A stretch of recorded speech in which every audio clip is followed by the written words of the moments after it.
आता खासदार कुठे जाणार आहेत, काय करणार आहेत हे मला माहित नाही, त्यांची भूमिका ते जाहीर करतील. पण राऊतांसारखा बेताल बडबड करणारा माणूस काय म्हणतो की खासदारांच्या अंगावरती चिंध्या शिल्लक ठेवू नका. अरे बाबा, आधी तुमच्या पक्षाच्या ज्या चिंध्या होऊन इकडे तिकडे पडल्यात ना, आधी त्या चिंध्या गोळा करा आणि मग बोला ना.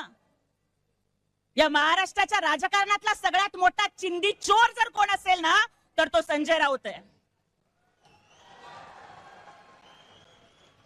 आणि संजय राऊत काय बोलतात, आम्ही ऑपरेशन तुडवा करणार. अरे तुम्ही ऑपरेशन तुडवा नाही, तुमच्या शिव्या शापानं ऑपरेशन युबीटी बुडवा चाललंय आणि ऑपरेशन काँग्रेस वाढवा चाललंय. संजय राऊत पुढे जाऊन काय बोलतात, शिव्या शाप,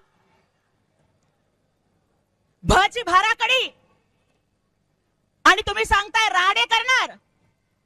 संजय राऊत, राडा करण्यासाठी मनगटामध्ये दम असावा लागतो आणि तो मनगटातला दम फक्त अस्सल शिवसैनिकात असतो. तुमच्यासारखी तोंडपाटीलकी करणाऱ्यांच्या फक्त जिभेत आणि तोंडात दम है. अरे बगावत करने के लिए, ऑपरेशन करने के लिए शेर का कलेजा चाहिए होता है, जो हमारे नेता एकनाथ जी शिंदे साहब के पास है.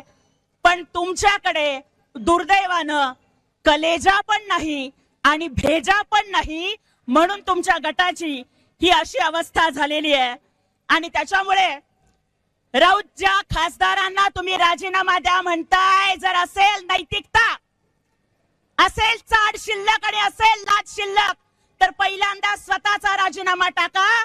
कारण तुम्ही राज्यसभेचे खासदार, हे तुम्ही ज्यांना रोज शिव्या देताय ना, ते आमच्या 40 आमदारांच्या मतावर झालेले आहात. तुम्ही वाघाचं कातडं पांघरलेलं लबाड लांडग आहात. असेल हिम्मत तर द्या राजीनामा, उतरा मैदानात आणि मग बघूया कुणामध्ये किती दम आहे.